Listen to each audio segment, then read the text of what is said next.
आप सभी को नमस्कार, नमस्ते, प्रणाम। आप सुन रहे हैं किताबें और मैं। यहाँ आपको सुनने को मिलेंगे प्रसिद्ध लेखकों के बेहतरीन उपन्यास, नाटक और कहानियाँ। तो बने रहिए मेरे यानी लवेश कुमावत के साथ और सुनते रहिए किताबें और मैं।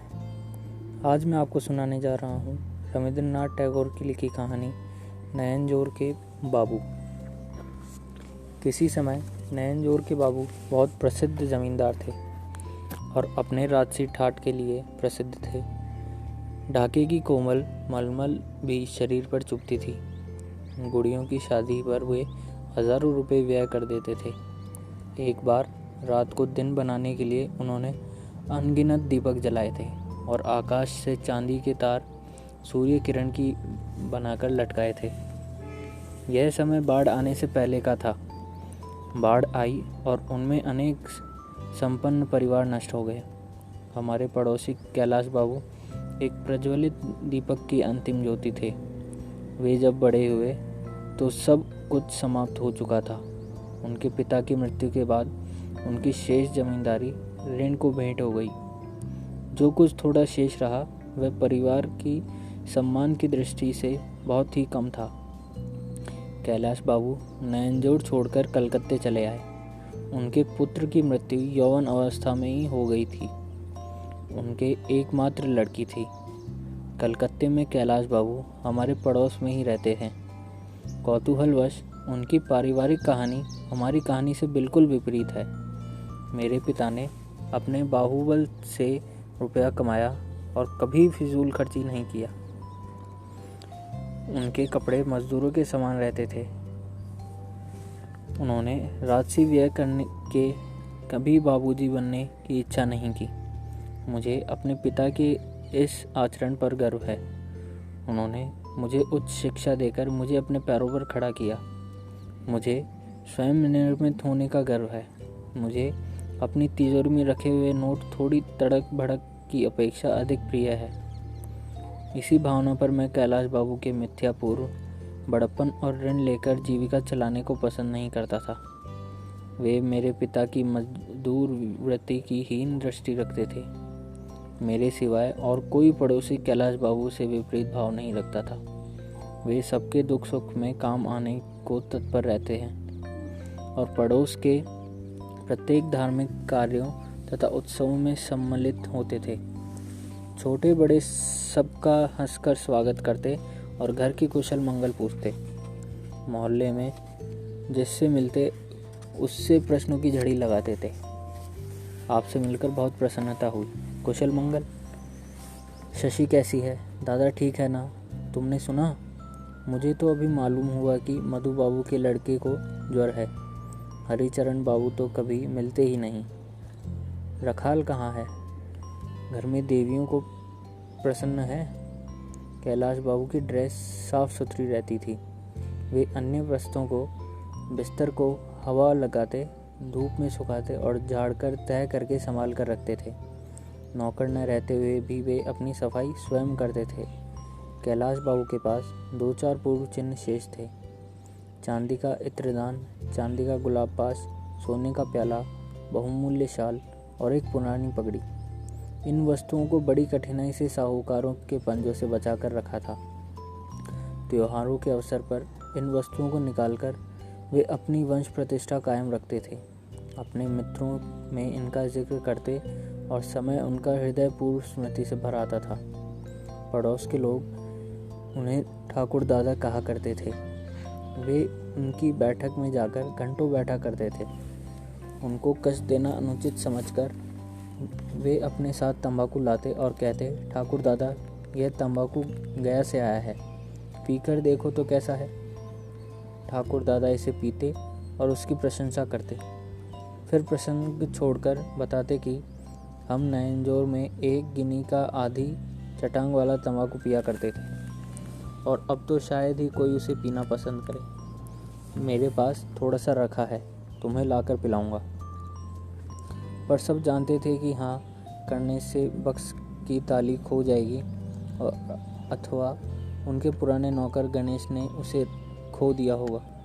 वे कहते, नौकर चीज़ों को इधर उधर रख देते हैं, गणेश बिल्कुल गधा है, किंतु मैं उसे नौकरी से अलग नहीं करना चाहता था। गणेश अपने स्वामी की रक्षा के लिए सब कुछ सहन कर लेता था। लोग भी कहते, जाने भी दो ठाकुर दादा, यही तंबाकू अच्छा है, वह तो बहुत तेज होगा। जब वे जाने लगते तो वे द्वार तक उन्हें पहुंचाने आते और चलती बार पूछते, आप लोग मेरे साथ भोजन किस दिन करेंगे? हम कहते, अभी नहीं दादा, फिर कभी देखा जाएगा। अच्छा ठीक है। वह कहते, ठीक है, वर्षा ऋतु आने दो, तब मैं बहुत बड़ा भोजन आप लोगों को दूंगा। किंतु जब वर्षा ऋतु आती तब कोई भी उनसे इसकी चर्चा न करने की सावधानी रखता। उनका घर बहुत छोटा था। लोग कहते थे कि दूसरा अच्छा मकान तलाश कर रहे हैं, पर वर्षों तक मकान नहीं मिलता था। ठाकुर दादा कहते, अब इस मकान को छोड़कर तुमसे अलग नहीं रहूँगा।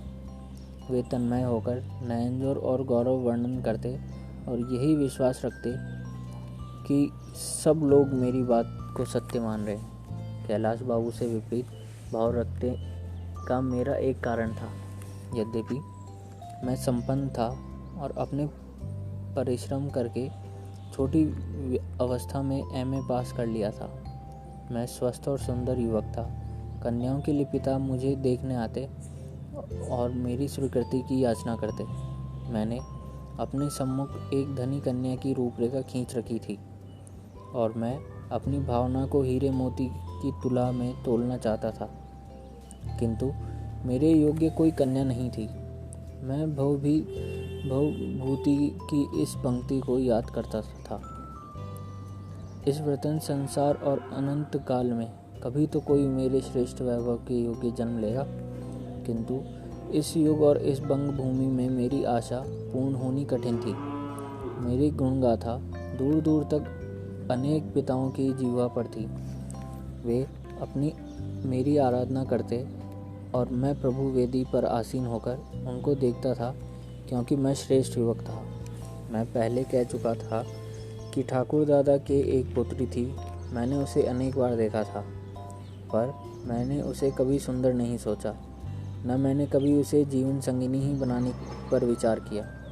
मुझे यह पूर्ण विश्वास था कि किसी दिन कैलाश बाबू भी अपनी पौत्री को देखकर मेरी वेदी पर आएंगे, किंतु उनके अब तक न आने पर मैं झुंझला रहा था। मैंने सुना कि ठाकुर दादा मित्रों से कह रहे थे कि नयनजोर के बाबू ने कभी लड़के के लिए पहल नहीं की। मैं भी नहीं करूँगा, चाहे मेरी लड़की कुंवारी ही बैठी रहे। मैं यह सुनकर क्रोधित हुआ, किंतु मुझे आशा थी कि मेरी शरण में अवश्य आएंगे, क्योंकि मैं श्रेष्ठ युवक हूँ। जिस प्रकार बिजली में चमक होती है, उसी प्रकार मेरे क्रोध में आशा थी कि और मैं वृद्ध पुरुष को कुछ भी दंड न देकर बहुत दिन तक चुप बैठा रहा। किंतु एक दिन अनायास मुझे एक मनोरंजक उपाय सूझा। एक दिन एक रिटायर्ड सरकारी बाबू ने कैलाश बाबू से पूछा, मुझे कल छोटे लाड साहब मिले थे। उन्होंने कहा कि समस्त बंगाल में केवल 2 प्रतिष्ठित परिवार हैं, एक महाराज काशीपुर और दूसरा नयनजोर के बाबू। यह सुनकर वे आनंद विभोर होकर अपनी वंशावली बताने लगे। उस दिन से वे उस सरकारी बाबू से प्राय पूछा करते, लाड साहब फिर कब भेंट होगी? हाँ, मैं यह सुनकर बहुत प्रसन्न हुआ हूँ। बच्चे कैसे हैं? उन्हें मेरी ओर से प्यार कर देना। एक दिन मैंने उनसे एकांत में कहा, ठाकुर दादा, कल मैं छोटे लाड साहब से मिला था। उन्होंने नयनजोर के बाबू का जिक्र किया। मैंने उन्हें बताया कि कैलाश बाबू कलकत्ते आए हुए हैं। यह सुनकर उन्हें दुख हुआ कि आपने अभी तक उन्हें बुलाया क्यों नहीं। उन्होंने कहा कि आज ही शाम को उनके घर जाकर उनका सम्मान करूंगा, और कोई होता तो मेरे इस खेल को तुरंत समझ जाता। किंतु लाड साहब की बात वे सरकारी बाबू से पहले भी सुन चुके थे, और फिर वे स्वयं भी तो 2 बातें बनाते थे। इसीलिए लाड साहब का आना सुनकर वे घबरा गए। सबसे बड़ी चिंता तो यह हुई कि अंग्रेजी नहीं जानते। मैंने कहा कि लाड साहब के साथ द्विभाषिया रहता है, और फिर यह तो निजी भेंट है। संध्या समय पर जब पड़ोसी अपने अपने काम पर गए हुए थे, एक घोड़ा गाड़ी कैलाश बाबू के द्वार पर आकर रुकी। उसमें दो चपरासियों ने उतारकर उच्च स्वर में कहा, छोटे लाट साहब। कैलाश बाबू अपने पुराने कीमती वस्त्र पहने तैयार थे। उनके पीछे उनका सेवक गणेश भी चपरास लगाए खड़ा था। छोटे लाट साहब का आगमन सुनकर कैलाश बाबू दौड़कर द्वार पर आए और झुक झुक कर वेशधारी मेरे मित्र का सम्मान किया। वे एक सलाम झुकाते और एक एक कदम पीछे हटाते जाते थे। कमरे में एक कुर्सी पर उन्होंने अपनी कीमती शॉल बिछाया था। उसी पर लाट साहब बैठ गए। कैलाश बाबू ने एक स्वर्ण मोहर उनको भेंट करके अपनी रटी हुई बात कह डाली और गणेश ने इत्रदान में से इत्र पेश किया। कैलाश बाबू ने निवेदन किया, मुझे श्रीमान का यथोचित सत्कार न कर सकने का दुख है। यदि श्रीमान नयनजोर पधारते तो कुछ सेवा बन सकती। यहाँ कलकत्ते में तो मैं पानी से बाहर मछली के समान हूँ। मेरे मित्र ने गंभीरता से सिर हिला दिया। अंग्रेजी सभ्यता के अनुसार उसे अपना हैट उतार लेना चाहिए था, किंतु भेद खुल जाने के भय से उसने हैट नहीं उतारा। कैलाश बाबू और गणेश ने इस विपरीत आचरण को अनुभव किया। 10 मिनट की भेंट के बाद मेरा मित्र वहाँ से चल दिया। पूर्व योजनाओं के अनुसार दोनों चपरासियों ने इत्रदान, शॉल और प्याला और मोहर उठाकर गाड़ी में रख दी। कैलाश बाबू ने इसे छोटे लाट साहब का नियम समझा। मैं दूसरे कमरे में सब खेल देख रहा था। अब मैं अपनी हंसी नहीं रोक सका। मैं दूसरे कमरे में चला कि मैंने एक कोने में सुबकती हुई लड़की की आवाज़ सुनी, मानो उसका हृदय टूट जाएगा। जब उसने मेरी हंसी सुनी तो क्रोधित होकर अपने कृष्ण नेत्र मेरी नेत्रों से मिलाकर मुझसे पूछा, बताओ मेरे दादा ने तुम्हारा क्या अपराध किया है? तुमने उन्हें धोखा दिया है। तुम यहाँ आए हो क्यों? अगर आगे नहीं बोल सकी वह रोने लगी। मेरा हाथ से उड़ गया। मैंने तो यही सोचा था कि केवल एक मनोरंजन मात्र है। मुझे यह आभास भी नहीं हुआ कि यह व्यवहार से मैं एक कोमल हृदय को महान पीड़ा पहुंचाऊंगा। मेरी अंतरात्मा ने मुझे धिक्कारा। मैं चुपचाप पिटे हुए कुत्ते की भांति बाहर निकल आया। अब तक मैंने कैलाश बाबू की पौत्री कुसुम को विवाह हाट में एक शून्य पदार्थ मात्र समझ रखा था, किंतु आज इस कमरे में एक कोने में मैंने एक मनुष्य हृदय को रोते हुए देखा। उस रात्रि को मुझे नींद नहीं आई। मेरा हृदय व्याकुल था। सवेरा होते ही मैं उनकी सब चीज़ें लेकर एकांत में गणेश को देने के लिए कैलाश बाबू के यहाँ गया। मैं द्वार पर खड़ा रहता, लेकिन किसी को न पाकर मैं ऊपर कैलाश बाबू की बैठक में गया। सीढ़ियों पर चढ़ते चढ़ते मैंने सुना कि कुसुम पूछ रही थी, दादा कल लाट साहब ने क्या क्या बातें की, एक एक शब्द सुना दो।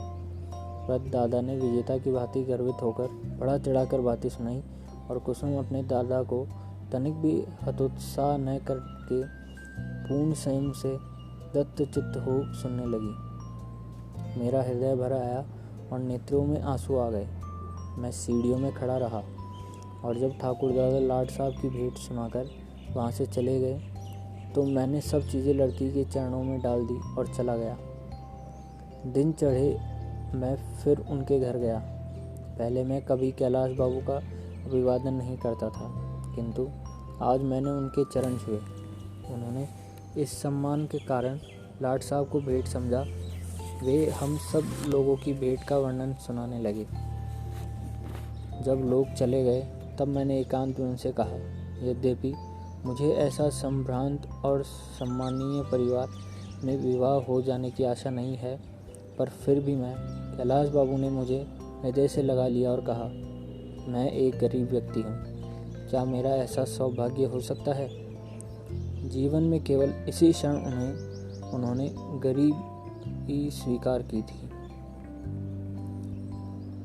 आशा करता हूँ आपको यह कहानी अच्छी लगी होगी। तो ऐसी ही और कहानियों के लिए सुनते रहिए किताबें और मैं। तब तक के लिए धन्यवाद।